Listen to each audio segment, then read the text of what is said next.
kakerteng jonga kadei narisha thongni.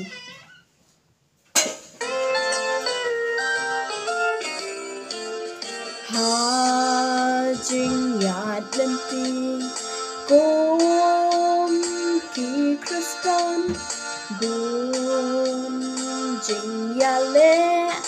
hangi kiwam am le yang ap yang hi bang yin kêu khom sa trong ha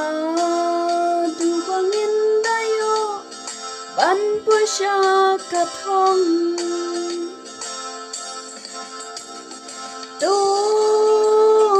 tungin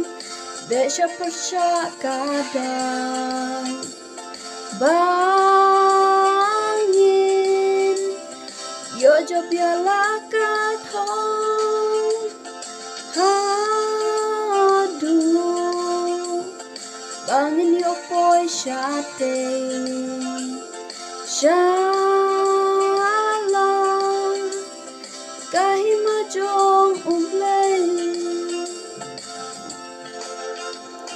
wan ya be ya, rong phong bát thay, can làm sa jing, jod ba shur khay, nghiên be be sha ka thong. Ban poi ma umlay ban nhìn yo ban sung du si chung nom hang tây tung nhìn để cho persha kada ban nhìn yo jo bia la ka thong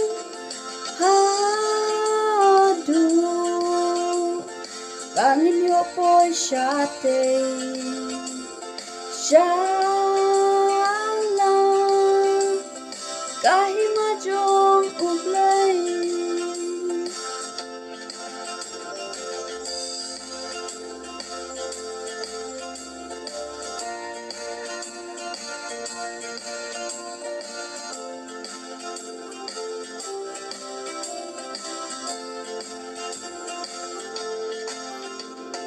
ban poi sha ka thong ka long ka ba e na mar soi tan uan ya le hen rai dong in yang skem ban ka bon ma umlay nin jo bia ki chang smiu hằng ni ha bơi thay tung nhìn để cho persha kada bangin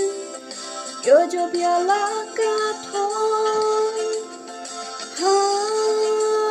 du bangin yo boy shate Shalom,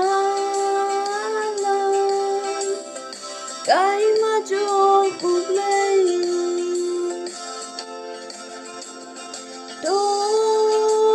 tungin besha persha kada bangin yo jo bia la ka thong hadu bangin yo poi shate shalom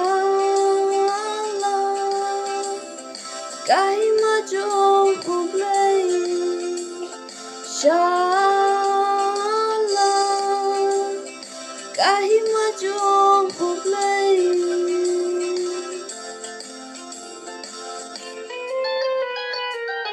kublay shibon